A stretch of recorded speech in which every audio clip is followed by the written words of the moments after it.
بسم اللہ الرحمن الرحیم نحمدہ ونصلی ونسلم علی رسولہ الکریم۔ یہ ایک مختصر سی تربیتی ورکشاپ ہے جس کا بنیادی مقصد یہ بتانا ہے کہ ایک عالم، ایک خطیب، ایک عالمہ سیرت طیبہ کے حوالے سے کس کس طریقے سے کیا کیا کام عوام میں کر سکتے ہیں اور کیا کیا طریقے ہو سکتے ہیں، کن کن پہلوؤں کو اجاگر کیا جا سکتا ہے، کن کتابوں سے استفادہ کیا جا سکتا ہے، کن بیانوں سے استفادہ کیا جا سکتا ہے، کون سے بیانات یا کتابیں تجربے سے مفید ثابت ہوئی ہیں۔ تو انشاءاللہ اس ورکشاپ کے اندر اور اس مختصر سی تعارفی ورکشاپ کے اندر یہ باتیں وضاحت کے ساتھ آئیں گی۔ سب سے پہلی بات تو یہ سمجھنے کی ہے کہ سیرت طیبہ کے حوالے سے عوام میں بیداری پیدا کرنا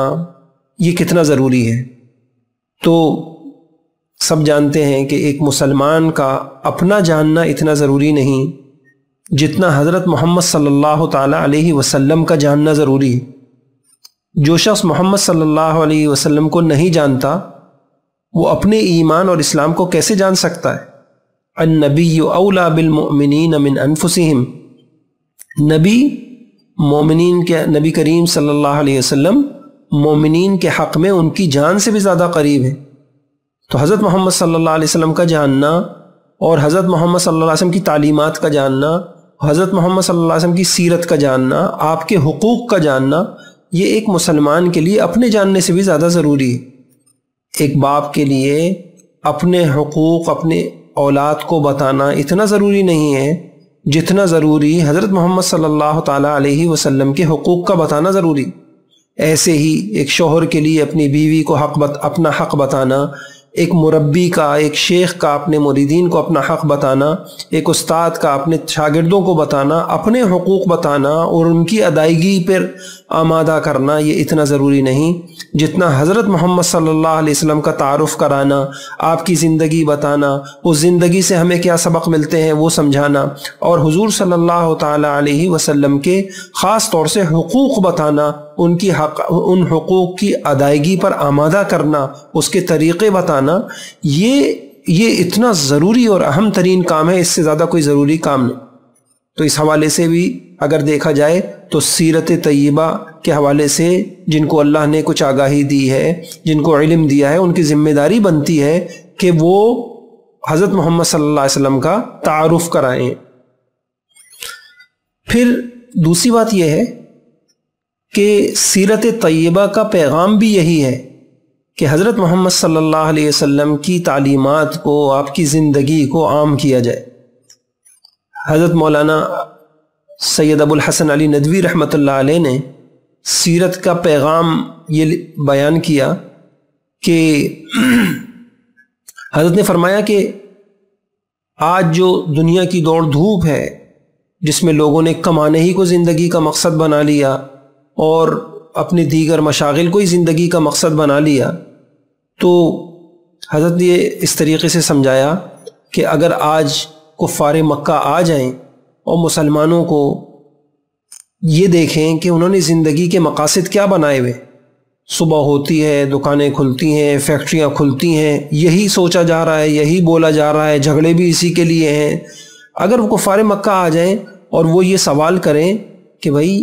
تجارت کے سفر تو ہم بھی کیا کرتے تھے، لإیلاف قریش ایلافہم رحلۃ الشتاء والصیف، شام کا سفر ہوتا تھا، یمن کا سفر ہوتا تھا، ایسے ہی زراعت جو ہے وہ خیبر کے یہودی زراعت کرتے تھے، مدینہ طیبہ میں زراعت ہوتی تھی، روم اور فارس والے جو ہے حکومتی کام کو سنبھالتے تھے، ملازمتیں ہوتی تھیں، یہ سارے کام تو پہلے سے ہوتے تھے۔ حضرت محمد صلی اللہ علیہ وسلم تشریف لائے، ایک نئی امت پیدا کی گئی، اس کے لیے قربانیاں دی گئیں، اس کے لیے خون بہا،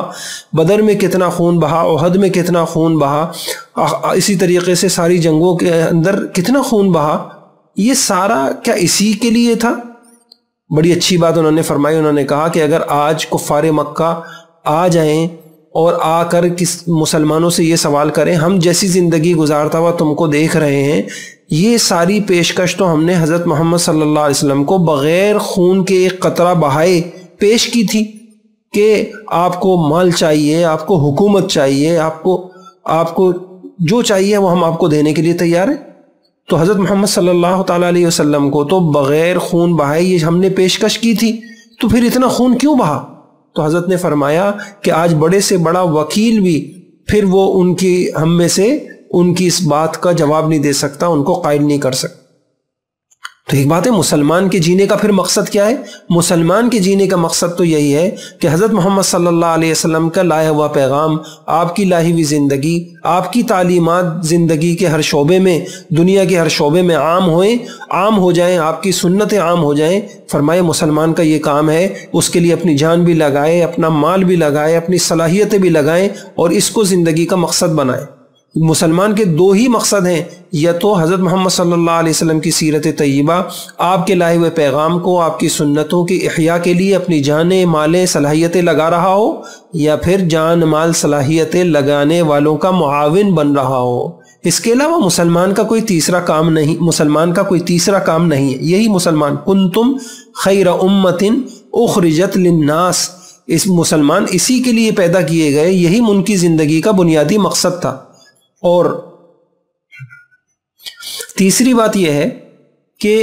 حضرت محمد صلی اللہ علیہ وسلم کا حق بھی یہی ہے کہ آپ کی حیات طیبہ کو، اس کے پیغام کو عام کیا جائے۔ قرآن کریم میں ہے لِتُؤْمِنُوا بِاللَّهِ وَرَسُولِهِ وَتُعَزِّرُوهُ وَتُوَقِّرُوهُ وَتُسَبِّحُوهُ بُكْرَةً وَأَصِيلًا۔ اس کے اندر یہ بتایا کہ وَتُعَزِّرُوهُ، حضرت محمد صلی اللہ تعالی علیہ وسلم کے تائید کرنا، نصرت کرنا، مدد کرنا، یہ ایک مسلمان کے ذمے ہے۔ فالذین، ایک اور جگہ ہے فالذین آمنوا بہ وعزروہ، اور نبی پاک صلی اللہ علیہ وسلم کا حق یہ ہے کہ نبی پاک صلی اللہ علیہ وسلم پر ایمان لانا، ان کی تعظیم کرنا اور ان کی مدد کرنا، یعنی حضرت محمد صلی اللہ تعالی علیہ وسلم کے دین کی مدد کرنا، اس کے لیے اپنی جان لگانا، صلاحیتیں لگانا، آپ کے پیغام کو عام کرنا، آپ کی سیرت طیبہ کو پھیلانا، لوگوں کو بتانا، سنتوں کو بتانا، یہ حضرت محمد صلی اللہ علیہ وسلم کا حق ہے۔ قاضی عیاض فرماتے ہیں نبی کریم صلی اللہ علیہ وسلم کی سنت کی نصرت اور تائید کرنا، آپ کی نازل کردہ شریعت کا دفاع کرنا، آپ کی حیات مبارک کے وقت آپ پر اپنی جان مال فدا کرنے کی غرض سے موجود ہونے کی تمنا کرنا، یہ تمنا کرنا کہ کاش میں موجود ہوتا تو حضرت محمد صلی اللہ علیہ وسلم پر اپنی جان قربان کرتا، اپنا مال قربان کرتا۔ انہوں نے فرمایا کہ یہ حضرت محمد صلی اللہ علیہ وسلم کا حق ہے، یہ محبت کا، آپ سے محبت کا تقاضا ہے، یہ ایک مسلمان پہ لازمی اور مسلمان کے لیے ایک لازمی اور ضروری چیز ہے۔ اور حافظ ابن حجر رحمہ اللہ نے ایک جگہ فرمایا حضور صلی اللہ علیہ وسلم کی محبت کی علامتوں میں سے ایک یہ ہے آپ کی سنت، آپ کی دین کی حمایت، تائید، آپ کی نازل کردہ شریعت کا دفاع، مخالفوں کی سرکوبی کی کوشش کرنا، امر بالمعروف نہی عن المنکر کرنا۔ تو یہ بات پتہ چلی اس سے کہ حضرت محمد صلی اللہ علیہ وسلم کا حق ہے، اس کا بھی یہی تقاضا ہے کہ حضرت محمد صلی اللہ علیہ وسلم کے پیغام کو ہم سب عام کریں اور حضور کی سیرت طیبہ لوگوں کو بتائیں، اس سے نکلنے والے اسباق بتائیں، حضور صلی اللہ علیہ وسلم کے حقوق لوگوں کو بتائیں اور اس پر حقوق کی ادائیگی کے لیے ہم ان کو آمادہ کریں۔ یہ حضرت محمد صلی اللہ علیہ وسلم کا حق ہے۔ چوتھی بات یہ ہے کہ حضرت محمد صلی اللہ علیہ وسلم کی سیرت طیبہ کو، یہ پیغام کو عام کرنا، آپ کی سیرت بتانا اس لیے بھی ضروری ہے کہ اس وقت انسانیت ایک مشکلات میں ہے، ہر شخص پریشان ہے، اور معاشی پریشانیاں، گھریلو پریشانیاں، خاندانی پریشانیاں، جسمانی پریشانیاں، ساری انسانیت اس وقت پریشان ہے، اور تمام انسانی مشکلات کا حل بھی حضرت محمد صلی اللہ علیہ وسلم کی سیرت طیبہ میں۔ اس آیت پہ ذرا سا غور کریں کہ لَقَدْ كَانَ لَكُمْ فِي رَسُولِ اللَّهِ أُسْوَةٌ حَسَنَةٌ، اللہ تعالیٰ نے یہ کہا کہ لوگوں، تمام انسانوں کے لیے قابل تقلید نمونہ حضرت محمد صلی اللہ علیہ وسلم۔ غور کرنے کی بات یہ ہے، علماء نے یہ لکھا ہے کہ اس میں حضور نے کسی خاص طبقے کی، اس آیت میں کسی خاص طبقے کو مخصوص نہیں کیا گیا کہ اے امیروں تمہارے لیے جو ہے حضور نمونہ ہے، اے غریبوں تمہارے لیے نمونہ ہے، اے حاکموں، اے محکوموں، اے طاقتوروں، نہیں، نہ کسی طبقے کی تخصیص کی، نہ انسانی کسی حالت کی. تم خوشی میں ہو، غمی میں ہو، صحت میں ہو، بیماری میں ہو، تم جو بھی ہو، جس حال میں بھی ہو، تم اگر حضرت محمد صلی اللہ علیہ وسلم کی پیروی کرو گے اور ان کی سنتوں کو اپنی زندگیوں میں لاؤ گے، ان کے طریقے پہ چلو گے، ان کو دیکھ کے چلو گے، تو تم جو جس حال میں ہوگے تم کامیاب ترین انسان بن جاؤ. کسی نے کہا نا، تنگ آ جائے گی خود اپنے چلن سے دنیا، تجھ سے سیکھے گا زمانہ تیرے انداز کبھی. انسانیت تنگ آ چکی ہے، پریشان ہو چکی ہے، ناکام ہو چکی ہے، بند گلی میں کھڑی ہوئی ہے، راستہ کوئی دکھائی نہیں دے رہا. حل حضرت محمد صلی اللہ علیہ وسلم کی سیرت. تو انشاءاللہ جب ہم مختلف پہلوؤں سے حضرت محمد صلی اللہ علیہ وسلم کی سیرت کو بیان کریں گے اور اس کو لوگوں کو سنائیں گے، تو انشاءاللہ لوگ پریشان انسانیت کو اپنی پریشانیوں سے نکلنے کی راہیں ملیں گی اور حل انشاءاللہ ملے گا، اور انسانیت انشاءاللہ سکون کی طرف بڑھے گی، ان کو سکون بھی آئے گا. آخری بات یہ ہے کہ ہم مسلمانوں کی ایک تہذیب ہے، ایک ثقافت ہے، ہماری کچھ اقدار ہیں، اس کا تحفظ بھی حضرت محمد صلی اللہ علیہ وسلم کی سیرت طیبہ کو عام کرنے کے ذریعے ہی ممکن ہے. آپ غور کریں تو ایک بڑے سوچے سمجھے منصوبے کے تحت مسلمانوں کی توجہ اور انہماک جو ہے کرسمس کی طرف، ہولی کی طرف، ویلنٹائن ڈے کی طرف، بسنت نیو ایئر نائٹ کی طرف، نئے سال کے جشن کی طرف موڑا جا رہا ہے، اور پورے اسلامی تہذیب کے اوپر حملہ کیا جا رہا ہے. نئی نسل کو جو ہے رسومات اور کا خوگر بنایا جا رہا ہے اور اسلامی تہذیب اور ثقافت سے دور کیا جا رہا ہے. مسلمانوں کے اندر ایک احساس کمتری اور مغلوبیت ان کے اندر پیدا کی جا رہی ہے. حالانکہ کاش کہ یہ مسلمان سمجھتے کہ ہماری تہذیبی اساس تو وہ نبی کریم صلی اللہ علیہ وسلم کا اسوہ حسنہ ہے. ہماری تہذیب تو وہی ہے جو حضرت محمد صلی اللہ علیہ وسلم نے سکھائی تھی. وہ باقی جتنی تہذیب، گندی تہذیبیں ہیں، حجۃ الوداع کے موقع پر حضرت محمد صلی اللہ علیہ وسلم نے یہ کہہ دیا تھا، آج ساری گندی تہذیبیں میرے پاؤں تلے ہیں. حضور نے جن کو رون دیا تھا، جن بدبودار تہذیبوں کو حضور نے پھینک دیا تھا، آج انہی بدبودار تہذیبوں کو گلے کا ہار بنایا جا رہا ہے، ان کو سینے سے لگایا جا رہا ہے، ان کو عام کیا جا رہا ہے. تو یہ اگر اپنی نئی نسل کو ہمیں ان گندی تہذیبوں سے، بے حیا تہذیبوں سے بچانا ہے، تو اس کا حل بھی یہی ہے کہ ہم سیرت طیبہ کو عام کریں. حضور پاک صلی اللہ علیہ وسلم ہر شعبے میں حضرت محمد صلی اللہ علیہ وسلم کی سنتوں کو جب عام ہوں گی اور مسلمانوں کو اس کی افادیت سمجھ میں آئے گی، تو انشاءاللہ ہماری تہذیب کا بھی ایک ثقافت کا، ہماری قدروں کا ایک تحفظ ہوگا. تو اسلامی تہذیب اور ثقافت کا تحفظ بھی سیرت طیبہ کو عام کرنے کے ذریعے ہی ممکن ہے. اب جب سیرت طیبہ سے متعلق اہمیت سامنے آ گئی کہ جی سیرت طیبہ کو عام کرنا، اس کے پیغام کو عام کرنا، اس کے دروس کو عام کرنا یہ کتنا ضروری ہے اور اس میں کیا کیا فائدے ہیں، تو اگلی بات یہ ہے کہ ہم سیرت طیبہ کے اعتبار سے کس کس شکل میں کیا کیا کام کر سکتے ہیں. تو ایک کام تو ہم یہ کر سکتے ہیں، سیرت طیبہ سے متعلق مختلف اہم عنوانوں پر بیان کر سکتے، بیانات، جگہ جگہ بیانات کر سکتے ہیں. دوسرا کام یہ ہو سکتا ہے کہ سیرت طیبہ کو کورس کی شکل کے اندر جگہ جگہ پڑھایا جائے. اور تیسرا کام یہ ہو سکتا ہے کوئز مقابلے، سیرت کوئز مقابلے وہ کرائے جا سکتے ہیں. اب یہ تین کام کیسے کر سکتے ہیں، میں ذرا سے اس کی کچھ وضاحت عرض کروں. پہلی بات یہ ہے کہ سیرت طیبہ کے حوالے سے کن کن موضوعات پر بیان کیا جا سکتا ہے. جو حضرات سیرت طیبہ پہ کام کرنا چاہتے ہیں تو ان کو ایک تلاش ہوتی ہے کہ جی سیرت پر کس حوالے سے بیان زیادہ ضروری ہے کہ اس کا مواد ہمیں مل جائے اور اس عنوان کو اچھے انداز میں پیش کیا جائے اور یہ پتہ چل جائے کہ کون سا عنوان پر بات کرنا زیادہ اہم ہے، زیادہ ضروری ہے. تو سچ بات یہ ہے کہ سب سے اہم تو یہی ہے کہ حضرت محمد صلی اللہ علیہ وسلم کے حقوق امت کو بتائے جائے. سیرت طیبہ کا ایک پہلو معلوماتی ہے، ایک عملی ہے. حضور صلی اللہ علیہ وسلم کا حقوق بتانا، اس پر ان کی ادائیگی کے لیے آمادہ کرنا، یہ جو ہے سب سے زیادہ ضروری ہے، اور اس کو اپنا سیرت کے بیانات میں اس کو موضوع بنایا جائے، یہ بہت ہی اہم بات ہے۔ اب حقوق میں 6 بڑے حق ہیں، تو انہی کے ضمن میں ہم نے ان کے ضمن میں تقریباً 16 بیانات، 16 موضوعات ایسے ہیں کہ آپ 16 بیانات کر سکتے ہیں۔ مثلاً پہلا بیان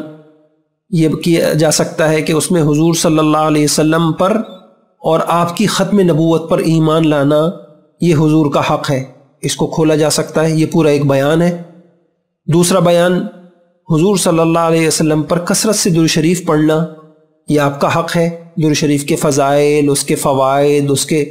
مستند درود شریف کون سے ہیں، پڑھنے کے اوقات کیا ہیں، طریقے اس کے کیا ہیں، یہ سب کھولا جا سکتا ہے۔ چوتھا بیان، حضرت محمد صلی اللہ علیہ وسلم اور آپ سے وابستہ ہر چیز کا ادب کرنا، آپ سے وابستہ ہر چیز کا ادب کرنا، یہ ایک موضوع ہے، اور امت کو اس کی بڑی ضرورت ہے کہ آپ صلی اللہ تعالیٰ علیہ وسلم اور آپ سے وابستہ ہر چیز کا ادب کرنا، یہ ایک اہم موضوع ہے۔ ادب سے متعلق قرآن میں کیا ہے، حدیثوں میں کیا ہے، صحابہ کیسے ادب کرتے تھے۔ مثلا قرآن میں ہے لا تقدموا بین یدی اللہ، لا ترفعوا اصواتکم، اور حضور صلی اللہ علیہ وسلم کے سے آگے مت بڑھو، تو اس کا کیا مطلب ہے؟ آواز بلند نہ کرو اور ادب سے پکارو۔ اور پھر حضور صلی اللہ علیہ وسلم کی حدیثوں کا ادب، آپ کی شہر کا ادب، حضور صلی اللہ علیہ وسلم کے صحابہ کا ادب، اہل بیت کا ادب، آپ کے شہر کا ادب، تو یہ ساری تفصیلات اس میں ہم ایک موضوع بنا کر اور اس کے اوپر بیان کر سکتے ہیں۔ چوتھا حق اور چوتھا بیان ہم یہ کر سکتے ہیں کہ حضرت محمد صلی اللہ علیہ وسلم کی اتباع کرنا یہ حضور کا حق ہے۔ اب اس انداز میں بیان ہو جائے کہ طبیعت آمادہ ہو جائیں حضرت محمد صلی اللہ علیہ وسلم کی اتباع کے لیے۔ اب اس میں ذرا سا یہ غور کیجئے گا کہ اس میں ایک اہم ترین بات تو یہ ہے، جیسے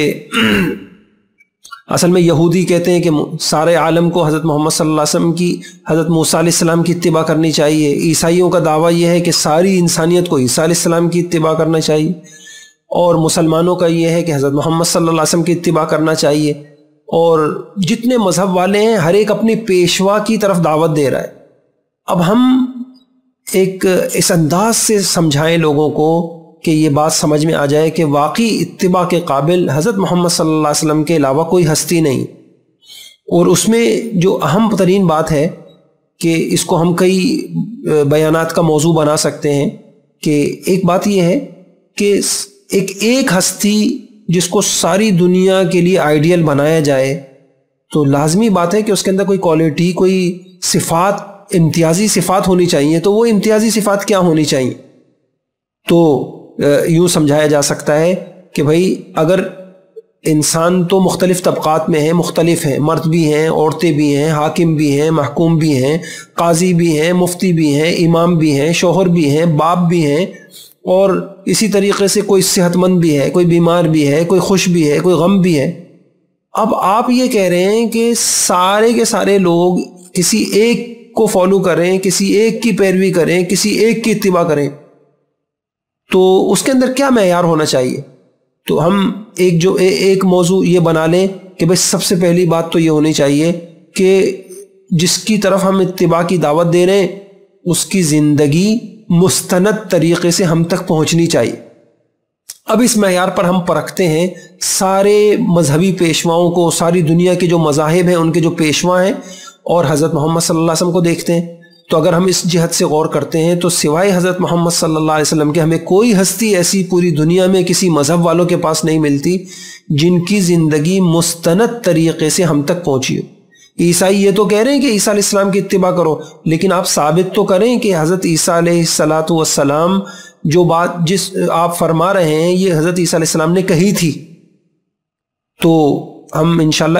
یہ ایک موضوع ہے، اور اس کو جب ہم بیان کریں گے تو حضور کی حدیثوں پر بھی اعتماد آئے گا لوگوں کو، اور ایک جو ہے اعتماد پیدا ہوگا کہ واقعی ساری کائنات کے اندر کوئی ہستی حضرت محمد صلی اللہ علیہ وسلم کے علاوہ ایسی ہے ہی نہیں جن کی زندگی لوگوں کے پاس مستند طریقے سے پہنچی ہو، تو پھر ہم اتباع کیسے کریں گے ان کی؟ تو یہ ایک پہلو ہے، اس کے اوپر جو ہے بیان کیا جا سکتا ہے۔ بلکہ عجیب بات یہ ہے کہ چند سالوں پہلے ایک کانفرنس ہوئی تھی کسی ملک کے اندر، اور بائبل کے 100 ماہرین اس کے اندر جمع ہوئے تھے، اور 20 دن تک وہ کانفرنس چلی اور مقالے لکھے گئے، اور اس کا موضوع یہ تھا کہ بائبل میں کتنی تعلیمات حضرت عیسیٰ علیہ السلام کی ہیں اور کتنی الحاقی ہیں۔ اور 20 دن کے بعد وہ جب بیٹھے اور فیصلہ انہوں نے کیا تو انہوں نے کہا 10% بھی اس کے اندر صرف غالب گمان کے طور پر یہ کہا جا سکتا ہے کہ 10% تعلیمات حضرت عیسیٰ علیہ السلام کی ہیں، باقی نہیں ہے۔ یہ اس مذہب کا حال ہے۔ تو سارے مذہبوں کا حال عجیب ہے کہ ان کے پاس ان کی زندگی مستند طریقے پر ہے ہی نہیں سوائے حضرت محمد صلی اللہ علیہ وسلم کے۔ تو یہ ایک بہت ہی اہم موضوع ہے، اور ان کا اس سے حضرت محمد صلی اللہ علیہ وسلم کی حدیثوں پر بھی اعتماد آئے گا، اور جو طبقہ جو ہے انکار حدیث کر رہا ہے اور اس کے شکوک اور شبہات بھی زائل ہوں گے، اور ایک رغبت ہوگی کہ واقعی ہم حضرت محمد صلی اللہ علیہ وسلم کی اتباع کریں۔ 5واں موضوع ہم سیرت کا یہ لے سکتے ہیں حضور صلی اللہ علیہ وسلم کے حقوق کے اعتبار سے کہ جی آپ کا حق ہے اتباع کی جائے، اور اتباع کے لیے ایک بات یہ بھی ضروری ہے کہ اتباع ساری دنیا کے انسانوں کو اگر کسی ایک کی اتباع کا کہا جائے تو یہ ضروری ہے کہ وہ ایک ایسا ہونا چاہیے جس کی زندگی کا کوئی گوشہ، کوئی پہلو مخفی نہ ہو، سب چیزیں سب کے سامنے ہوں۔ یہ بالکل عقلی بات ہے۔ مثال کے طور پر ہم کسی کو کہہ رہے ہیں کہ تم فلاں کے پیچھے چلو، اور یہ پتہ ہی نہیں ہے کہ فلاں گھر کے اندر کیسا تھا، تو اس کی اتباع کیسے کہی جائے گی؟ اس لیے یہ ایک بہت اہم بات ہے کہ ہم اس پہلو سے اگر ہم دیکھیں تو ساری دنیا کے مذاہب اور ان کے پیشوا آپ کو ایسے نہیں ملیں گے کہ جن کی زندگی کا ہر پہلو سامنے ہو۔ ہاں، حضرت محمد صلی اللہ علیہ وسلم کی ایک زندگی آپ کو ایسی ملے گی جن کا ہر پہلو پوری امت کے سامنے ہے۔ بلکہ مجھے یاد آیا کہ ایک عالم تھے، وہ کسی یورپین کسی ملک میں بیمار ہوئے تو اسپتال گئے، تو وہاں ایک ڈاکٹر جو ہے وہ ان کو عیسائیت کی طرف دعوت دینے لگا۔ تو انہوں نے بڑی اچھی بات کہی، انہوں نے کہا ٹھیک ہے، آپ مجھے عیسیٰ علیہ السلام کی اتباع کی دعوت دے رہے ہیں اور ان کی پیروی کا کہہ رہے ہیں، میں تیار ہوں، لیکن ظاہری بات ہے کہ میں تو شادی بھی کروں گا، میں باپ بھی بنوں گا، اور تو مجھے یہ بتائیے آپ حضرت عیسیٰ علیہ السلام کی شادی کی ساری تفصیلات بتائیے تاکہ میں شادی ان کی جیسی ان کے بتائے ہوئے طریقے کے مطابق کر سکوں، میں ان کے بتائے ہوئے طریقے کے مطابق باپ بن سکوں، ان کے بتائے ہوئے طریقے کے مطابق جو ہے میں گھر میں رہ سکوں۔ تو وہ خاموش ہو گیا کہ کہہ تو رہے ہیں کہ فلاں کی اتباع کرو، لیکن ان کی زندگی کے وہ گوشے سامنے ہیں نہیں۔ اب ہم آتے ہیں، ہم امت کو بتائیں گے کہ ہم دیکھتے ہیں کہ حضرت محمد صلی اللہ علیہ وسلم کی جب ہم اتباع کا کہہ رہے ہیں، اب آپ کی زندگی کا ہر پہلو پوری امت کے سامنے، آپ کے ذاتی احوال بھی سامنے ہیں، آپ کے عبادت کے احوال بھی سامنے ہیں، آپ کے معمولات بھی سامنے ہیں، آپ کے اخلاق بھی سامنے ہیں، آپ اپنوں میں کیسے تھے وہ بھی سامنے ہیں، آپ غیروں میں کیسے تھے وہ بھی سامنے۔ اور اس کے لیے میں اگر آپ کو صرف ایک حوالہ دوں، شمائل کی کوئی کتاب اٹھائیے، شمائل ترمذی اٹھا لیجئے، آپ اس کی فہرست پڑھیے، امت نے حضور کی اتنی چھوٹی چھوٹی باتوں کو بھی بیان کیا، اتنی چھوٹی چھوٹے حالات کو بھی بیان کیا کہ حیران رہ جاتے ہیں۔ آپ کو اس میں فہرست ملے گی حضور کا حلیہ کیسا تھا، آپ کی صورت کیسی تھی، آپ کی شکل کیسی تھی۔ اس کے عنوانات میں آپ کو ملے گا حضور کے سفید بالوں کا بیان، آپ کے بال میں سے کتنے کالے تھے کتنے سفید ہو گئے تھے، آپ کے خضاب لگانے کا بیان، آپ کے لباس کا بیان، آپ کے موزوں کا بیان، آپ کی انگوٹھی کا بیان، آپ کی زیرہ امامے کا بیان، آپ کی رفتار کا بیان، آپ کی نشست و برخاست کا بیان، آپ کے کھانے کا بیان، آپ کے گوشت سالن کا بیان، آپ کے کھانے سے پہلے اور بعد میں پڑھنے والی دعاؤں کا بیان، آپ کے میوے کا بیان، آپ صلی اللہ علیہ وسلم پیتے کیسے تھے اس کا بیان، آپ صلی اللہ علیہ وسلم باتیں کیسے کرتے تھے، آپ کے رات کو باتیں کرنے اور قصے کہنے کا بیان، حضور صلی اللہ علیہ وسلم کے بال کیسے تھے اس کا بیان، اس میں کنگھی کرنے کا بیان، آپ کے سرما لگانے کا بیان، آپ کی زندگی بسر کرنے کا بیان، آپ کے جوتوں تلواروں کا بیان، آپ کی خود کا بیان، آپ کی شلوار کا بیان، آپ کے منہ پر کپڑا ڈالنے کا بیان، تکیہ لگانے کا بیان، روٹی کا بیان، وضو کا بیان، آخر کہاں تک بیان کریں؟ کہنے کی بات یہ ہے کہ ایسی چیزیں جو مقاصد میں سے نہیں ہیں، صحابہ نے، دیوانوں نے ان چیزوں کو بھی جمع کیا اور امت تک پہنچایا۔ آپ مسجد میں ہوتے تھے تو صحابہ کرام مسجد میں جو آپ کی کیفیات تھی وہ بتاتے تھے، بدر میں تھے، احد میں تھے، خندق میں تھے، حجۃ الوداع میں تھے، ہزاروں صحابہ کیمروں کی طرح آنکھیں فٹ کی ہوئی ہیں، حضور کی ایک ایک ادا کو محفوظ کر رہے ہیں اور اس کو بیان کر رہے ہیں۔ حضور گھر، اچھا عجیب بات کہ اس سے ہم آپ کی وہ زندگی تو سامنے آ گئی، اب آپ کی گھریلو زندگی کا کیا ہوگا؟ تو اللہ اکبر، اللہ یعنی علماء نے عجیب بات کہی کہ بڑے سے بڑا انسان یہ ہمت نہیں کر سکتا کہ اپنی بیوی کو یہ کہہ دے کہ گھر کے حالات بھی آپ کو اجازت ہے آپ لوگوں کو بتایا کر، لیکن حضرت محمد صلی اللہ علیہ وسلم نے اپنی بیویوں کو یہ کہہ رکھا تھا کہ میرے سارے معاملات جو ہے لوگوں کو بتاؤ، گھریلو معاملات بھی بتاؤ۔ حتیٰ کہ ایک مرتبہ کسی کو اشکال بھی ہوا کہ جی آپ تو کبھی غصے میں بھی ہوتے ہیں، اگر ہم وہ بھی بتائیں گے، کہا نہیں، اس زبان سے سوائے حق کے کچھ نہیں نکلتا۔ تو گھروں کا دین بیویوں نے بیان کیا، آپ مسجد میں ہوتے اس کا دین صحابہ نے بیان کیا، آپ جہاد میں نکلے جو صحابہ ساتھ تھے انہوں نے بیان کیا، سفر کا دین بیان کیا، حضر کا دین بیان کیا۔ زندگی کا کوئی گوشہ، کوئی چیز حضرت محمد صلی اللہ علیہ وسلم کی امت سے مخفی نہیں رہی، اور بلکہ بیان کرنے کی تائید ہو گئی کہ اس کو بیان کرو، اور یہ بھی تائید کی گئی کہ دعائیں دی گئیں کہ جو میری زندگی کا کوئی گوشہ بیان کرے گا اللہ سے خوشی خرم رکھے، تر و تازہ رکھے۔ اور پھر یہ بھی تاکید کی گئی کہ دیکھو جیسا ہے ویسا بیان کرنا، اگر مجھ پہ جھوٹ بولا یا عام لوگوں پہ جھوٹ بولنے کی طرح نہیں ہے۔ تو ان سب چیزوں کو سامنے رکھ کر ہم دیکھتے ہیں تو ایک ہی ہستی ہمیں دنیا میں ملتی ہے، کسی مذہب والے کے پاس ایسا پیشوا نہیں ہے جس کا سب کچھ سب کے اوپر، سب کے سامنے واضح ہو۔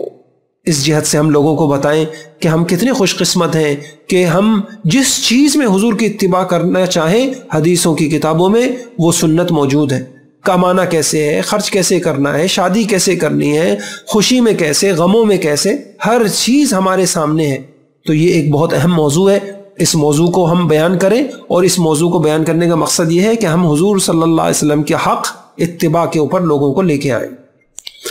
پھر حضور صلی اللہ تعالیٰ علیہ وسلم کے حقوق پر بیان کرتے ہوئے، اور جب ہم حضور صلی اللہ علیہ وسلم کی اتباع لوگوں کو سمجھائیں گے تو ایک بات ہم یہ بھی اس طریقے سے بھی ہم سمجھا سکتے ہیں اور پورا ایک بیان اس کے اوپر کر سکتے ہیں کہ دیکھیں کہ ساری انسانیت کو جب یہ کہا جا رہا ہے کہ ایک کی اتباع کرو تو لازمی ہے، اس کا تقاضا یہ ہے کہ وہ ایک کامل ہونا چاہیے۔ مثلا اگر ہم کسی شخص کو کہیں کہ تم ساری انسانیت کو کہیں کہ فلاں کے پیچھے چلو، اب وہ ایک اگر بہترین امام تو ہے لیکن بہترین قاضی نہیں، تو قاضی جج کس کے پیچھے چلیں گے؟ وہ بہترین جج تو ہے لیکن بہترین سپہ سالار نہیں، تو جو سپہ سالار ہیں وہ کس کی اتباع کریں گے؟ اللہ اکبر۔ ہم اگر اس جہت سے دیکھیں، قرآن کی آیت پہ غور کریں، اللہ پاک کہتے ہیں تم جو بھی ہو تمہارے لیے کامل نمونہ حضرت محمد صلی اللہ علیہ وسلم۔ تم امام ہو تم ان کو دیکھو، تم مفتی ہو تم ان کو دیکھو، تم قاضی ہو ان کو دیکھو، تم شوہر ہو تو تم ان کو دیکھو، اور تم جو ہے تم صحت میں ہو تو ان کو دیکھو، تم جو ہو جس حال میں ہو، سب چیزوں میں کامل نمونہ حضرت محمد صلی اللہ علیہ وسلم۔ تو ہم ایک بیان حضور صلی اللہ علیہ وسلم کی صفات کی جامعیت کے اوپر کر سکتے ہیں کہ اللہ تعالیٰ نے ساری خوبیوں کا جامع حضرت محمد صلی اللہ تعالیٰ علیہ وسلم کو بنایا تھا۔ اور اس میں ایک عجیب واقعہ ملتا ہے کہ ہندوستان میں ایک ہندو تھا، اس نے کسی سے، ایک واعظ تھے حسن علی مرحوم، ان سے کہا کہ میں آپ کے نبی کو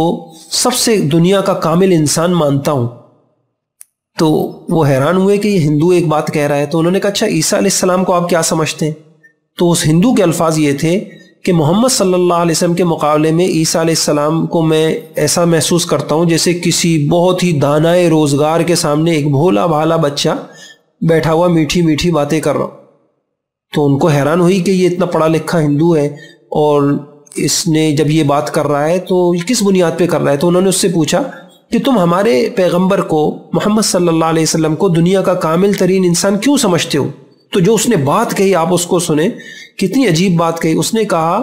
کہ تمہارے پیغمبر میں اتنی متضاد صفات تھیں اور ہر متضاد صفات کا وہ ایسا کامل نمونہ تھے، وہ کسی ایک انسان میں جمع ہو ہی نہیں سکتی۔ پھر اس نے یوں کہا کہ ہم آپ کی نبی کی سیرت دیکھتے ہیں تو بادشاہ وہ ایسے نظر آتے ہیں کہ پورا ملک ان کی مٹھی میں ہو، اور اس کے باوجود بے بس ایسے کہ خود بھی اپنے آپ کو اپنے قبضے میں نہیں سمجھتے، دولت مند ایسے کہ خزانے کے خزانوں کے اونٹوں پر لدے ہوئے ان کے دارالحکومت مدینہ میں آ رہے ہیں، اور لیکن اس کے باوجود متضاد صفت محتاج ایسے کہ مہینوں ان کے گھر کا چولہا نہ جلتا ہو اور کئی وقت فاقوں پہ گزرتے ہوں۔ ہم ان کو دیکھتے ہیں کہ سپہ سالار جب بنتے ہیں تو سپہ سالار ایسے کہ مٹھی بھر نہتے آدمیوں کو لے کر ہزاروں غرق آہن فوجوں سے لڑ بھڑ جاتے ہیں اور کامیاب لڑائی لڑتے ہیں۔ اس کے باوجود صلح پسند ایسے کہ ہزاروں پرجوش جانثاروں کی ہم رکابی میں باوجود اس سارے صحابہ موجود ہیں، لڑنے کے لیے تیار ہیں، صلح کے کاغذوں پر بے چوں چرا دستخط کر دیتے ہیں۔ انہوں نے کہا تمہارے نبی ایسی متضاد صفات کا مجموعہ تھے، وہ نہیں جمع ہو سکتی۔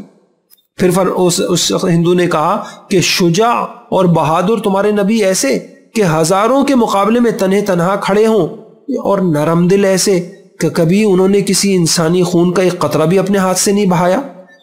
پھر اس نے کہا با تعلق ایسے کہ عرب کے ذرے ذرے کی ان کو فکر ہو، بیوی کی ان کو فکر، بچوں کی ان کو فکر، غریب کی فکر، مفلس مسلمانوں کی ان کو فکر، خدا کی بھولی ہوئی انسانوں کو سدھارنے کی ان کو فکر، غرض ساری انسانیت کی ان کو فکر ہے، اتنا ان کو ہر ایک سے تعلق ہے۔ لیکن اس کے باوجود ہم دیکھتے ہیں بے تعلق ایسے کہ اپنے خدا کے سوا ان کو کسی کی یاد ہی نہ ہو۔ وہ جو حضرت عائشہ رضی اللہ عنہا کہتی تھی اذان ہو جاتی تھی اور حضور گویا کہ ہمیں پہچانتے ہی نہیں، اور جو ہے اس طرف دیکھیں تو ان کو کسی کی بھی فکر نہیں۔ اور پھر اس نے عجیب بات کہی، اس نے کہا عین اس وقت جب آپ ایسا محسوس کریں گے یہ تو ایک تیغزن سپاہی ہے، ایک دم وہ آپ کو شب زندہ دار زاہد کی صورت میں جلوہ نما ہو جاتے ہیں، عین اس وقت آپ سمجھیں گے کہ یہ تو کوئی کشور کشا فاتح ہے، وہ پیغمبرانہ معصومیت کے ساتھ آپ کے سامنے آ جائیں گے۔ عین اس وقت آپ ایسا محسوس کریں گے یہ تو شاہ عرب ہیں، آپ ان کو شاہ عرب کہہ کے پکارنا چاہیں گے۔ وہ کھجور کی چھال کا تکیہ لگائے ہوئے کھردری چٹائی پہ بیٹھے ہوئے درویش محسوس ہوں گے۔ عین اس وقت جب عرب کے اطراف سے آ کر اس کے صحن میں مسجد کا مال اور اسباب اور کا انبار لگا ہوا ہوگا، اور ان کے گھر، اور آپ دیکھیں گے کہ ان کے گھر میں فاقے کی تیاری ہو رہی ہے۔ عین اس وقت جب لڑائیوں کے قیدی مسلمانوں کے گھر میں لونڈی اور غلام بن کے آ رہے ہیں، حضرت فاطمہ آتی ہیں اور آ کر اپنے ہاتھوں کے چھالے دکھاتی ہیں، اور کہ چکی پیستے پیستے ہاتھوں کا یہ حال ہو چکا، مشکیزہ بھرتے بھرتے ہاتھوں پہ داغ آ چکے ہیں۔ عین سب کچھ موجود ہے ادھر۔ یہ تو اس نے یوں کہا کہ تمہارے نبی جیسا کامل انسان کوئی نہیں ہو سکتا۔ عام طور پہ ایک آدمی اگر میدان جنگ کا آدمی ہے تو وہ مسلح کا نہیں ہوتا، مسلح کا ہے تو میدان جنگ، با تعلق خلوت جلوت کا آدمی ہوتا ہے تو خلوت کا رنگ اس میں نہیں ہوتا۔ لیکن تمہارے نبی ہر رنگ میں کامل ہیں، ہر مجموعہ اور ہر قسم کی صفات ان کے اندر موجود ہیں۔ اس میں خطیب بغدادی نے ایک روایت لکھی ہے، اگر اس کو بھی ہم سامنے رکھیں ایک حضور کی محبت آتی ہے، اگرچہ وہ روایت کسی قدر ضعیف ہے۔ انہوں نے فرمایا کہ جب حضور صلی اللہ علیہ وسلم کی پیدائش ہوئی تو ایک آواز آئی کہ ان کو ملکوں میں پھیراؤ، سمندروں کی تہوں میں ان کو لے جاؤ، تمام دنیا ان کے نام و نشان کو پہچان لے، جن انس چرند پرند بلکہ ہر جاندار کے سامنے ان کو لے جاؤ، ان کو آدم کا خلق دو، شیس علیہ السلام کی معرفت دو، نوح علیہ السلام کی شجاعت دو، ابراہیم کی دوستی دو، اسماعیل کی زبان دو، اسحاق علیہ السلام کی رضا دو، صالح علیہ السلام کی فصاحت دو، لوط علیہ السلام کی حکمت، موسیٰ علیہ السلام کی سختی، ایوب کا صبر، یونس علیہ السلام کی طاعت، یوشع کا جہاد، داؤد علیہ السلام کی آواز، دانیال کی محبت، الیاس کا وقار، یحییٰ کی پاک دامنی، عیسیٰ علیہ السلام کا زہد عطا کرو، تمام پیغمبروں کے اخلاق میں ان کو غوطہ دو۔ تو ایک اہم بیان، آج انسانیت پتہ نہیں کن کن سے متاثر ہو رہی ہے۔ ہمارا کام ہے کہ ہم انسانیت کو، ہم مسلمانوں کو، ساری انسانیت کو حضرت محمد صلی اللہ علیہ وسلم کے کمالات سے متاثر کریں۔ تو جب ہم حضور صلی اللہ علیہ وسلم کے ان کمالات کو، ان کی خوبیوں کو، ان کی جامعیت کو بتائیں گے تو پھر ایک حضور کی محبت آئے گی اور آپ کی اتباع آسان ہوگا۔ تو ایک یہ چھٹا بیان اس موضوع پر بہت کیا جا سکتا ہے۔ پھر ساتواں بیان سیرت کے موضوع پر اس کو یہ عنوان بنایا جا سکتا ہے کہ ساری دنیا میں اتباع کے قابل صرف حضرت محمد صلی اللہ تعالی علیہ وسلم کی ہستی ہے، اور اس کی ایک وجہ ہم یوں سمجھا سکتے ہیں بیان میں لوگوں کو کہ دیکھیے آپ صلی اللہ علیہ وسلم کی جو تعلیمات تھیں، آپ صلی اللہ علیہ وسلم کی جو زندگی تھی، وہ آپ کی تعلیمات کا عملی نمونہ تھا۔ اچھے اچھے نظریے تو بہت لوگ بیان کر دیتے ہیں، سیاستدان بیان کر دیتے ہیں وہ، لیکن عملی طور پہ لوگ صفر ہوتے ہیں۔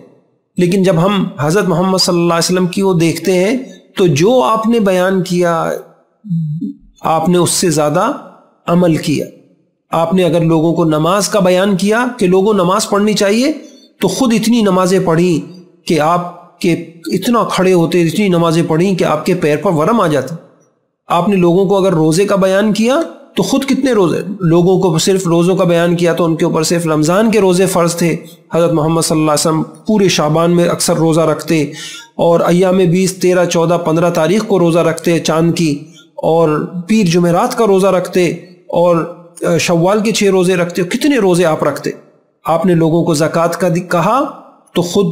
آپ صلی اللہ علیہ وسلم نے کتنا خرچ کیا۔ آپ نے لوگوں کو اللہ کی ذکر یاد کا کہا تو خود کتنا یاد کرتے تھے۔ الذین یذکرون اللہ قیاما وقعودا، اور روایتوں میں آتا ہے حضرت عائشہ کہتی ہیں ہر وقت ہر لمحہ اللہ کی یاد، اللہ تعالیٰ کو آپ یاد کرتے۔ آپ نے لوگوں کو اخلاق کی دعوت دی تو خود آپ کے اخلاق کیسے تھے؟ انسان کے اخلاق کی گواہی گھر والے دیتے ہیں۔ حضرت خدیجہ نے آپ کی گواہی دی، حضرت عائشہ رضی اللہ عنہ نے دی، حضرت علی رضی اللہ تعالیٰ نے دی، اور سب نے آپ کے اخلاق کی گواہی دی۔ آپ نے انسانیت کو زہد کا کہا، دنیا کی بے رغبتی کا کہا، تو خود آپ کتنے بے رغبت تھے۔ ایک مرتبہ بحرین سے خراج جو ہے لدا ہوا خزانہ آیا، آپ مسجد صحن میں آئے اور آپ نے خزانوں کی طرف منہ اٹھا کے بھی نہیں دیکھا، تو آپ نے زہد کی تعلیم دی، اور تو خود کیسا زہد اختیار کیا، اور اپنے گھر والوں کے لیے آپ نے کیسا زہد اختیار کیا۔ آپ نے توکل کی، ایثار کی تعلیم دی، تو آپ کا اپنا حال کیا تھا؟ اللہ اکبر۔ آپ نے سنا کہ وہ ایک بدو آیا اور تلوار لٹکی ہوئی ہے اور آپ لیٹے ہوئے ہیں، اور وہ تلوار اٹھاتا ہے اور کہتا ہے میں یمنعک منی، اور اللہ کے نبی کا توکل کیسا کہ انہوں نے فرمایا اللہ مجھے بچائیں گے۔ اور آپ نے سنا جب ہجرت کی رات آپ غار گئے ہیں تو حضرت ابو بکر رضی اللہ تعالیٰ نے جب یہ کہا کہ یا رسول اللہ لو نظر تحت قدمی لابصرنا، اگر کافروں نے صرف پیروں کو بھی دیکھا تو ہم دیکھ لی جائیں گے، پکڑ لی جائیں گے۔ آپ نے فرمایا فما ظنک باثنین فاللہ ثالثہما، ایسا اللہ کے اوپر بھروسہ کہ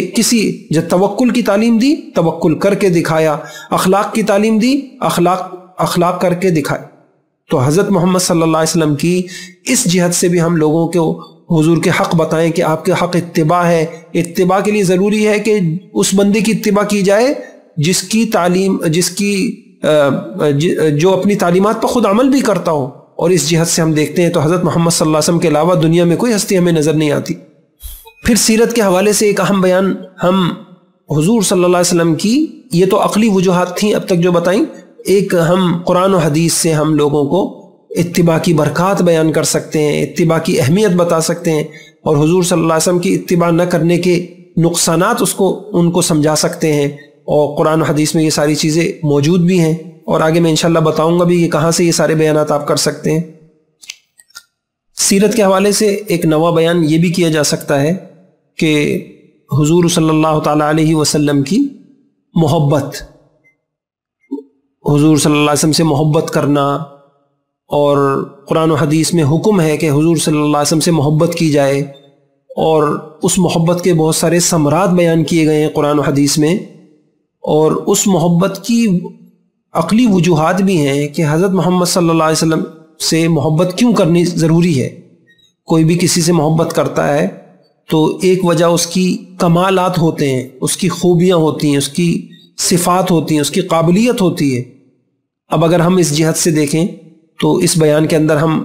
حضرت محمد صلی اللہ علیہ وسلم کی وہ خوبیاں، وہ امتیازی صفات جو کسی نبی کے پاس نہیں تھیں، اور حضرت محمد صلی اللہ علیہ وسلم کو اللہ تعالیٰ نے اس میں نوازا تھا دنیا میں یا آخرت میں کسی نبی کے پاس نہیں ہوں گی، اور حضرت محمد صلی اللہ علیہ وسلم کو ان خوبیوں سے، صفات سے نوازا جائے گا، تو حضور صلی اللہ علیہ وسلم کے کمالات بیان کیے جائیں۔ تو یہ ایک سیرت طیبہ کے حوالے سے ایک بہترین موضوع ہے کہ حضور کے کمالات بیان کیے جائیں۔ پھر اسی کمالات میں کئی موضوعات ہو سکتے ہیں، جیسے ایک موضوع یہ عرض کیا کہ انبیاء کے مقابلے میں حضرت محمد صلی اللہ علیہ وسلم کو کیا امتیازی صفات، یعنی جو سارے نبیوں میں خوبیاں تھیں ان سب کا مجموعہ تو تھے ہی حضرت محمد صلی اللہ علیہ وسلم،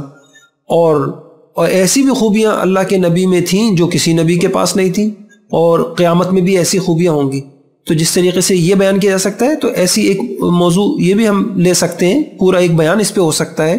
کہ دیگر امتوں کے مقابلے میں حضور کی امت کو اللہ تعالیٰ نے کیا خصائص عطا فرمائے ہیں، کیا صفات، امتیازی صفات اللہ پاک نے دنیا میں عطا فرمائی ہیں یا کل قیامت میں اللہ تعالیٰ عطا فرمائیں گے۔ تو ظاہری بات ہے امت کے خصائص اور صفات بھی حضور کی بدولت ہیں، تو وہ حضور کی ہی خاصیتیں اور آپ کی ہی کمالات ہوئے۔ تو ایک 11واں عنوان یہ ہم لے سکتے ہیں، پورا ایک موضوع۔ پھر سیرت کے حوالے سے 12واں موضوع ہم یہ اختیار کر سکتے ہیں کہ حضرت محمد صلی اللہ علیہ وسلم کے حسن اور جمال کو بیان کر سکتے ہیں، کیونکہ اس سے بھی محبت پیدا ہوگی۔ ایک محبت کی وجہ یہ ہوتی ہے کہ کوئی کسی سے حسن کی وجہ سے اگر محبت کرتا ہے تو حضرت محمد صلی اللہ علیہ وسلم کو جیسا اللہ نے حسن دیا تھا، تو حدیثوں میں ہمیں آپ کے اس حسن کی تفصیلات ملتی ہیں، آپ کی آنکھوں کا تذکرہ ملتا ہے، آپ کی رخسار کا ذکر ملتا ہے، آپ کے لب مبارک کا ذکر ملتا ہے، آپ کے دندان مبارک کا ذکر ملتا ہے۔ اسی طریقے سے آپ صلی اللہ علیہ وسلم کے کان کا، آپ کی آنکھوں کا، آپ کی پورا آپ کا جو ہے آپ کے حسن کا جو ہے ہمیں ایک تذکرہ اس میں ملتا ہے، اور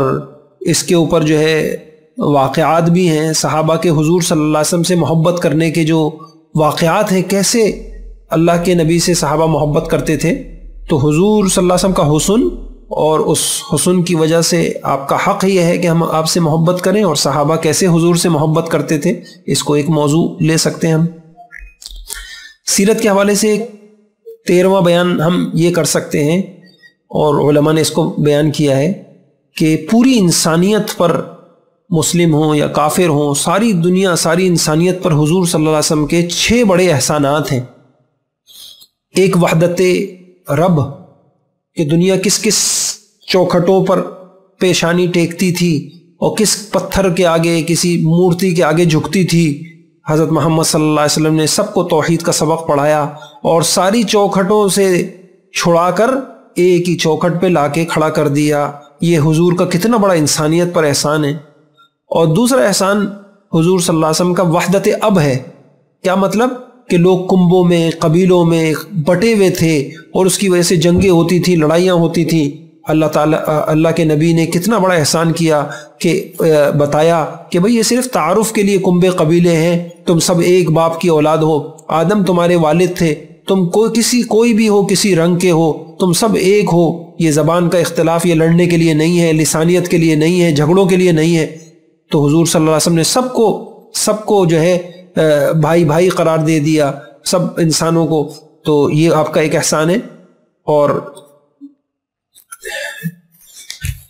تیسرا احسان ساری انسانیت پر حضور صلی اللہ علیہ وسلم کا یہ ہے کہ آپ نے انسانیت کو احترام انسانیت سکھایا، اور انسانیت کا احترام، انسانیت کی قدر و قیمت کا سبق حضور صلی اللہ علیہ وسلم نے انسانیت کو دیا۔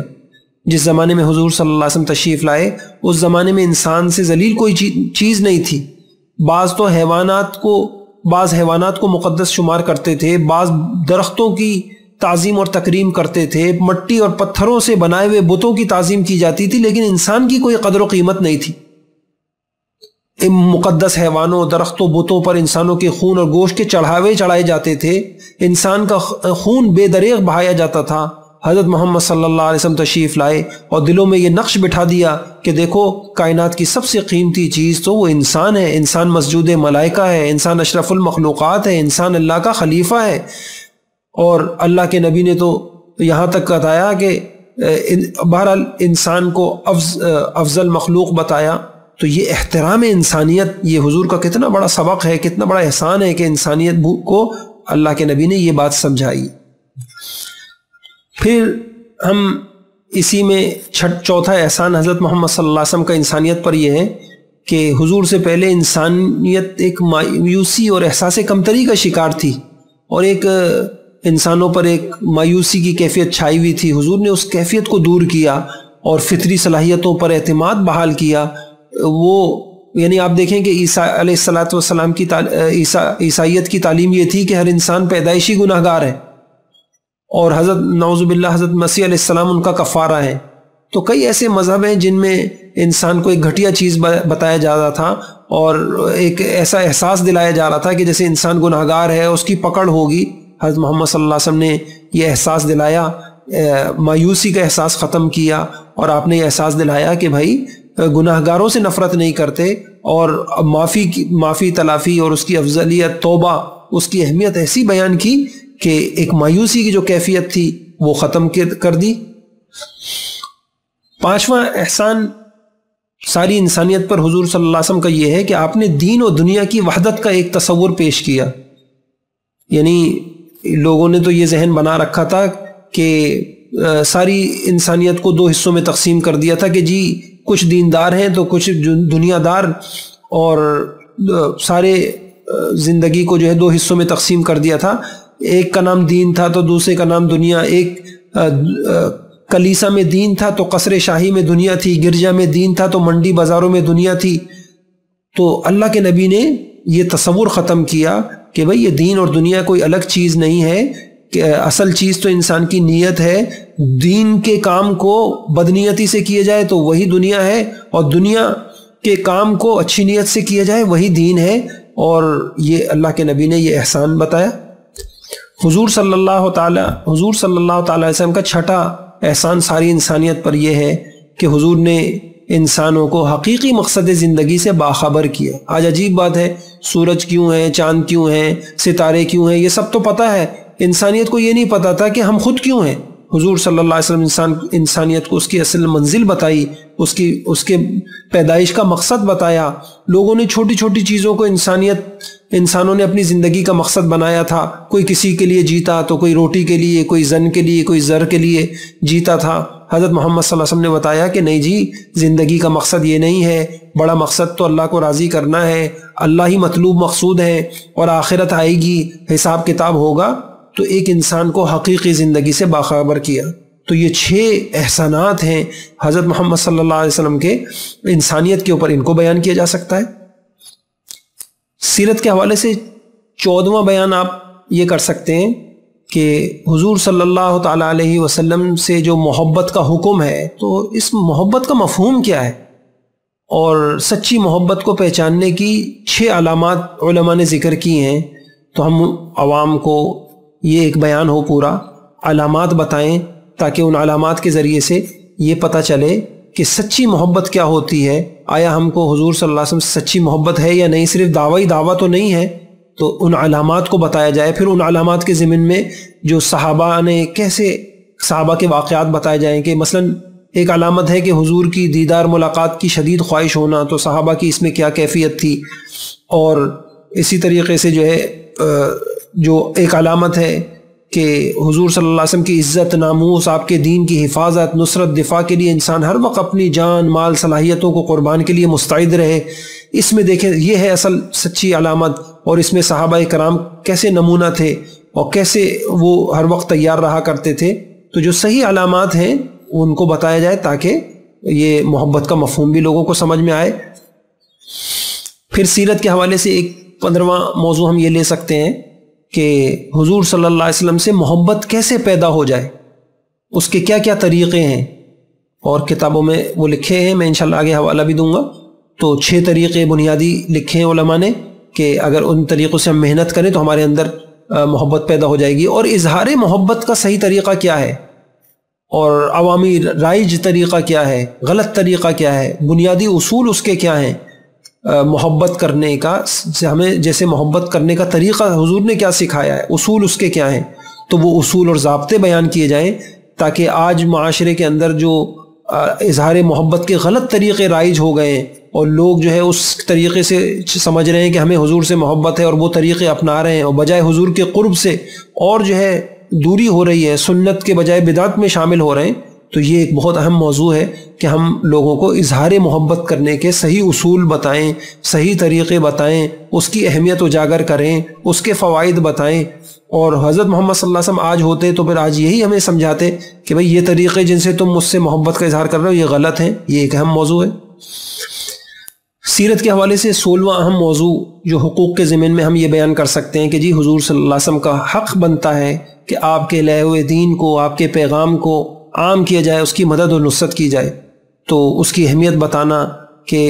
اس کی اہمیت کیا ہے، اور ہم اس کے مامور ہیں، ہم اسی کے لیے، یہ جیسے میں نے پہلے عرض کیا تھا کہ سیرت کا پیغام ہی یہی ہے کہ ہم آئے اسی لیے تھے، اور اس میں اس ضمن میں ہم لوگوں کو ایک عام مسلمان دین کی اشاعت اور دین کی حفاظت میں کیا کیا شکلیں کس کس طریقے سے اختیار کر سکتا ہے، اور اس کی معاون کیسے بن سکتا ہے دوسروں کا، اس کی شکلیں بتائی جائیں، اور صحابہ نے، بعد والوں نے حضرت محمد صلی اللہ علیہ وسلم کے دین کے لیے جانی مالی قربانیاں جو دیں اس کے واقعات بتائے جائیں۔ یہ ایک موضوع ہو سکتا ہے۔ اب اہم بات یہ ہے کہ یہ جو 16 موضوع میں نے عرض کی آپ سے، تو کہ 16 موضوع یہ بیانات سیرت کے حوالے سے یہ 16 اہم موضوع ہیں جس کے اوپر ہم بیان کر کے حضرت محمد صلی اللہ علیہ وسلم کی حقوق کی طرف ہم آمادہ کر سکتے ہیں۔ یہ عملی پہلو ہے سیرت کا۔ تو اب سوال یہ پیدا ہوتا ہے کہ یہ سارے بیانات ہم اس کے موضوع اور اس کی تفصیلات، قرآن و حدیث، واقعات، یہ ہم کہاں سے لیں؟ تو الحمدللہ کئی سال، تقریباً 10 سال کی محنت سے الحمدللہ اللہ تعالیٰ کی توفیق سے یہ کام ہوا۔ فہم حقوق مصطفیٰ کے نام سے تقریباً 400 صفحات کے لگ بھگ یہ کتاب ہے۔ اس کتاب میں یہ سارے، یہ 16 جو موضوعات میں نے آپ کے سامنے عرض کیے، ان کی پوری تفصیلات آپ کو مل جائیں گی، اور بسہولت انسان 16 کیا اس میں اس سے بھی زیادہ بیانات کر سکتا ہے۔ اور الحمدللہ سیرت طیبہ کے ماہرین نے اس کتاب کو ایک اہم کتاب بھی قرار دیا ہے۔ تو اس کتاب سے فائدہ اٹھاتے ہوئے ہم امت کو یہ 16 اہم موضوعات پہ ہم بات کر سکتے ہیں۔ ایک اور پہلو ہے سیرت طیبہ کے حوالے سے، بہت اہم پہلو ہے، اس حوالے سے جو ہم عوام میں بات کر سکتے ہیں، وہ ہے سیرت طیبہ انسانیت کی مشکلات اور پریشانیوں کے حل کے لیے نبوی تعلیمات سے رہنمائی کرنا۔ یہ ایک بہت اہم پہلو ہے۔ انسانیت جہاں جہاں پھنسی ہوئی ہے، جہاں جہاں جن مشکلات کا شکار ہے، ظاہری بات ہے کہ یقین سے کہا جا سکتا ہے کہ جس شعبے میں حضرت محمد صلی اللہ علیہ وسلم کی سنتیں نکل جائیں گی، وہ شعبہ خود بھی ناکام ہوگا اور ساری انسانیت کے لیے باعث مصیبت اور مشکلات کا باعث بنے گا۔ مثلا ایک باپ اگر کیسا باپ بننا ہے اس میں حضور کی سنتوں کو چھوڑ دے گا تو اولاد بغاوت پہ آئیں گی اور اولاد درد سر بنیں گی اور معاشرے میں بگاڑ آئے گا۔ نکاح کے موقع پر جو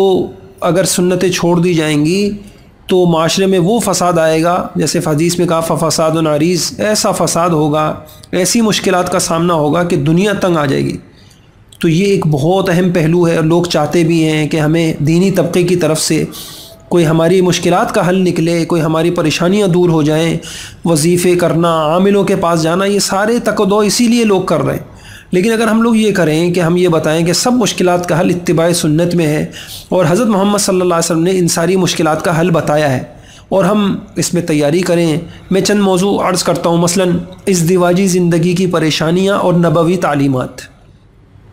الحمدللہ ہماری ایک کتاب ہے شادی مبارک، تو اسی میں ہم نے آخر میں یہ کہا کہ ایک بیوی ان سنتوں کے اوپر چل لے تو اس کا گھر اور اس کے گھروں میں خوشیاں آ جائیں۔ ایک شوہر ان سنتوں کے اوپر چلے تو گھروں میں خوشیاں آ جائیں۔ تربیت اولاد کی سنتیں،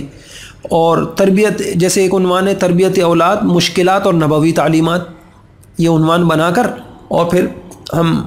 جو ہے بات کر سکتے ہیں۔ ایسی ایک عنوان، تیسرا عنوان یہ ہو سکتا ہے معاشی پریشانی اور نبوی تعلیمات۔ اب رزق کے غیبی اسباب کیا ہیں، اور وہ کون سے اسباب ہیں کہ انسان اختیار کر لے، وہ کیا سنتیں ہیں جن کو اختیار کر لے انسان تو اللہ پاک برکتیں رحمتیں دیتے ہیں۔ ایسے ایک عنوان ہے مالی معاملات اور اخلاقی تعلیمات، یعنی نبوی اخلاقی تعلیمات، مالی معاملات اور نبوی اخلاقی تعلیمات۔ آج دنیا میں ہر جگہ جھگڑے ہیں، تو وہ کون سی حضور صلی اللہ علیہ وسلم کی تعلیمات ہیں؟ اگر ہم اس کو اداروں میں، آفسوں میں، اپنی تجارتی مراکز میں، اپنے بازاروں میں ان کو زندہ کریں گے تو بازاروں میں خوشیاں آئیں گی۔ یہ ایک عنوان بنایا جا سکتا ہے۔ پھر ایک بہت اہم عنوان یہ ہے کہ دنیا اس وقت جھگڑوں سے پریشان ہے، خاندانی جھگڑے، لسانی جھگڑے، مذہبی جھگڑے اور سیاسی جھگڑے، فلاں جھگڑے، اور یہ ایک مصیبت بنی ہوئی ہے۔ تو باہمی تعلقات اور نبوی تعلیمات، انشاءاللہ ہمارا بھی ارادہ ہے عنقریب ایک نشست لینے کا اسی عنوان سے، باہمی تعلقات اور نبوی تعلیمات۔ اب اس کے اندر یہ بتایا جائے کہ عموماً جھگڑوں کے اسباب کیا ہوتے ہیں، حضور صلی اللہ علیہ وسلم کی تعلیمات کیا ہے، آپ کے رویے کیا ہوتے تھے۔ مثلا اگر ہم یہ لے لیں کہ آپ صلی اللہ علیہ وسلم کے رویے اس میں کیا ہوتے تھے، تو یہ ایک ہے۔ پھر ایسی ہی ایک عنوان یہ لیا جا سکتا ہے سیرت طیبہ کے حوالے سے کہ مالی تنازعات اور ان کا حل، مالی جھگڑے اور ان کا حل۔ اس پہ الحمدللہ ہماری ایک کتاب ہے، مالی تنازعات ان کا حل۔ آپ کی تعلیمات قولیہ، آپ کی تعلیمات فعلیہ کیا ہیں، اگر ہم ان کا اہتمام کریں تو جھگڑے ہی نہ ہوں۔ تو الغرض کہنے کا مقصد یہ ہے کہ دنیا جہاں جہاں پریشان ہے، ہم ان چیزوں کو لیں، اسباب حضور کی تعلیمات کی روشنی میں ہم اسباب بھی بتائیں، اور آپ کی عملی زندگی سے ہم رہبری بھی ان کی کریں، رہنمائی بھی کریں، تو یہ حل ہے۔ تو اس میں مختلف موضوعات، یہ بہت لمبا موضوع ہے، اور الحمدللہ جیسے میں نے عرض کیا کہ اگر مالی تنازعات اور ان کے حل سے متعلق آپ سیرت طیبہ کے حوالے سے بات کرنا چاہتے ہیں تو ہماری ایک کتاب ہے مالی تنازعات ان کا حل، اور اگر کمانے سے متعلق آپ بتانا چاہ رہے ہیں تو اس پہ ہماری ایک کتاب ہے مالی معاملات اخلاقی تعلیمات، اور اس دیواجی زندگی سے متعلق میں نے بتا دیا کہ اس کی مشکلات میں نبوی تعلیمات کی رہنمائی کرنا چاہ رہے ہیں تو اس کی کتاب ہے۔ ایسی ایک کتاب بڑی اچھی ہے، شیخ صالح المنجد کی کتاب ہے کیف عاملہم، حضور پاک صلی اللہ علیہ وسلم بحیثیت باپ کیسے تھے، آپ کا تعلق بیویوں سے کیسے تھا، پڑوسیوں سے کیسے تھا، غریب و مسکینوں کے ساتھ کیسا تھا، ماتحتوں کے ساتھ کیسا تھا، فلاں کے ساتھ کیسا تھا۔ اچھی خاصی ضخیم کتاب ہے، تو اس کتاب سے بھی رہنمائی لے کے الحمدللہ اس طرح کے موضوع۔ تو یہ سیرت طیبہ کے حوالے سے ایک میں نے تیسرا طریقہ بتا دیا۔ پہلا طریقہ میں نے عرض کیا کہ 16 بیانات ہیں اہم، دوسرا طریقہ واقعات سیرت ہے، اور تیسرا طریقہ لوگ جہاں پھنسے ہوئے ہیں، جو ان کی مشکلات ہیں، اس میں حضرت محمد صلی اللہ علیہ وسلم نے کس طریقے سے رہبری کی ہے، رہنمائی کی ہے، وہ جو ہے ہم یہ کر سکتے ہیں۔ تو اب تک یہ بات سامنے آ گئی کہ سیرت طیبہ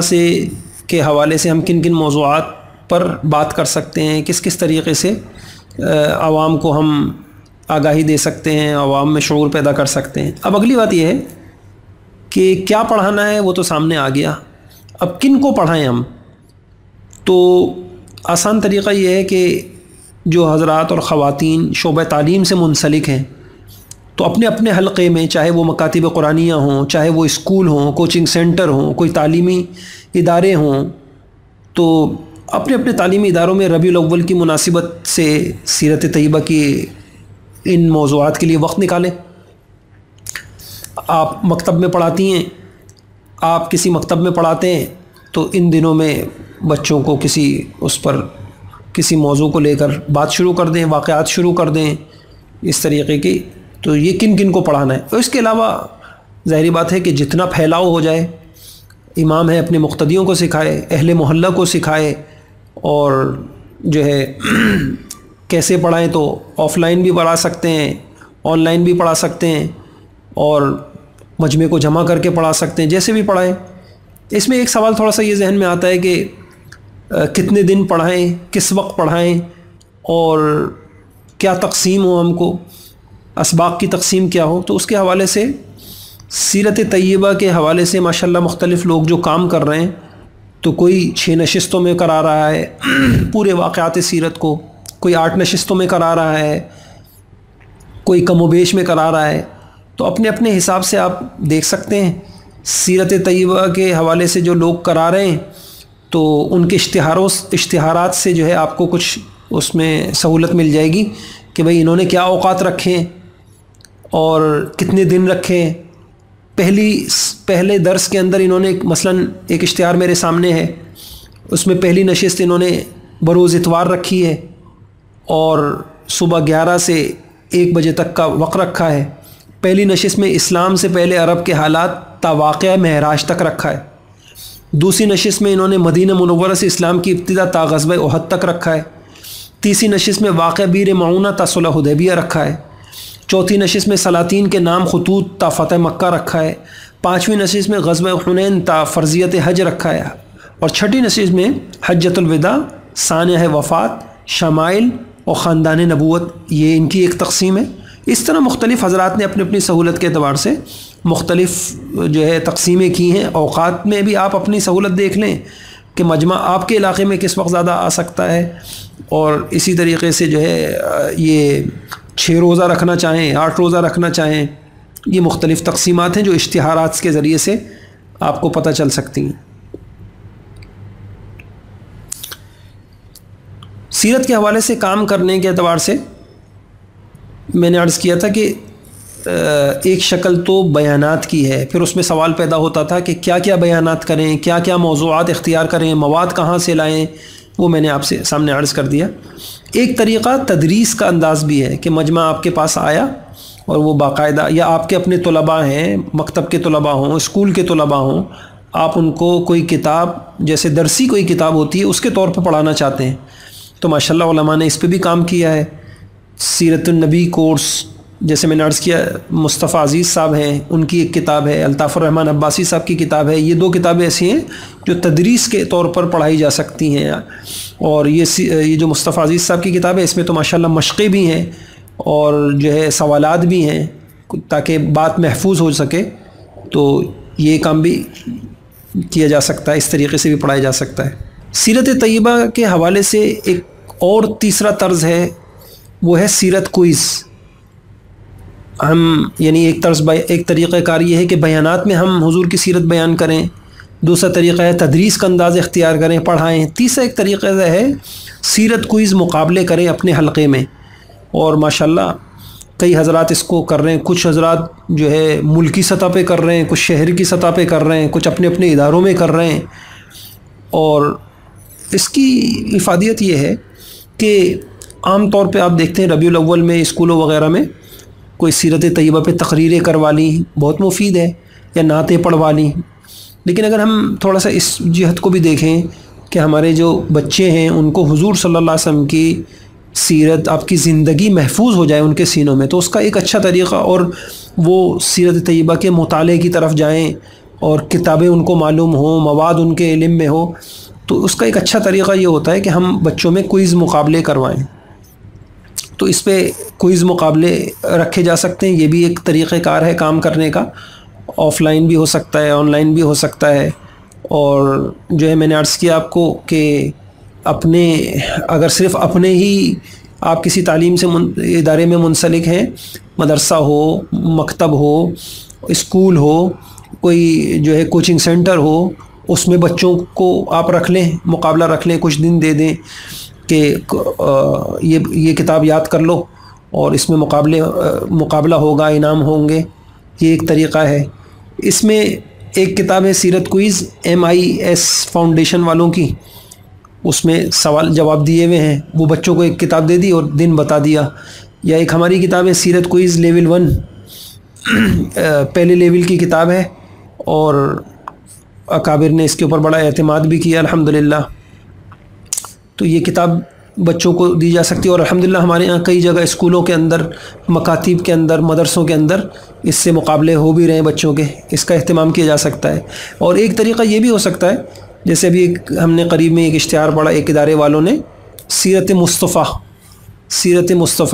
مولانا ادریس کاندلی رحمۃ اللہ علیہ کی 2 جلدوں والی، اور بس ایک اعلان کر دیا کہ جی رجسٹریشن کرا لیں اور اس تاریخ میں جو ہے کوئز مقابلہ ہوگا۔ اب وہ اور مثلا 10,000 روپے انعام ہوگا پہلے پوزیشن والے کو، دوسری والے کو، تیسری والے کو۔ تو اس طرح کی کوئی ضخیم کتاب بھی اگر ہمارے پاس سوال نہ بھی بنے ہوئے ہوں، ہم کو دے دیں کتاب، اور جو ہے اس طرح کے مقابلے بھی کرائے جا سکتے ہیں۔ بہرحال یہ 3 طریقے میں نے عرض کر دیے، سیرت طیبہ کے بیانات کیے جائیں، سیرت طیبہ کو تدریسی انداز سے پڑھایا جائے، سیرت طیبہ کوئز مقابلے کرائے جائیں۔ اللہ تعالی ہم سب کو حضرت محمد صلی اللہ تعالیٰ علیہ وسلم کی زندگی پڑھنے، سنانے، پڑھانے، آگے پھیلانے اور اپنانے کی توفیق عطا فرمائے۔